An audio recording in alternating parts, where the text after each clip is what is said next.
मैंने ऐसे ही कुछ दिन पहले अपने आप में कुछ गम सा महसूस कर रहा था, या फिर कुछ अकेलापन सा महसूस कर रहा था, या फिर खुद के बारे में बहुत सोच रहा था। सोचने पर शायद ऐसे ख़्याल आते हैं, ऐसे हम लिखने की बात सोचते हैं, हम किसी से कहने की बात सोचते हैं, और शायद वो सुंदर भी होता है, और या फिर बहुत शर्म जैसा महसूस कराता है, और शायद इसको कह पाने के लिए हमें बहुत हिम्मत चाहिए होती है, और शायद ऐसा लगता है कि कोई समझेगा नहीं समझेगा। तो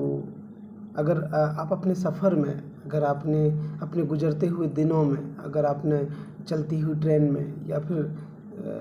महसूस किया हो कि, या फिर अनुभव किया हो कि आपके साथ लोग कितने प्यारे थे, आपने उनके साथ जीवन किस तरह का जिया, या फिर उन्होंने आपको कैसा महसूस कराया,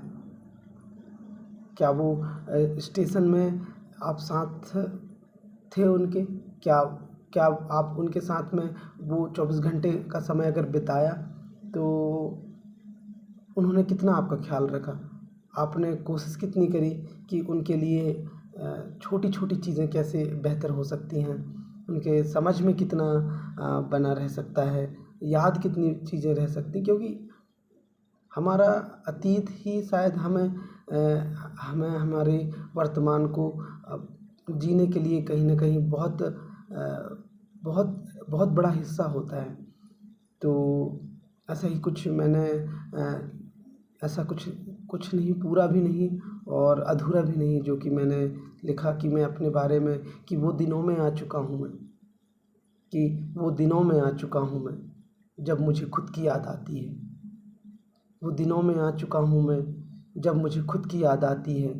बहुत मुश्किल होता है, वह बहुत मुश्किल होता है, अचानक से बेचैनी मुस्कुराती है। वह बहुत मुश्किल होता है, अचानक से बेचैनी मुस्कुराती है। सोचता हूँ कि कब मिल पाऊँगा खुद से मैं, सोचता हूँ कि कब मिल पाऊँगा खुद से मैं, दिल की बात क्या कह पाऊँगा उससे मैं। पर जब दिल इस तरह शोर करता है,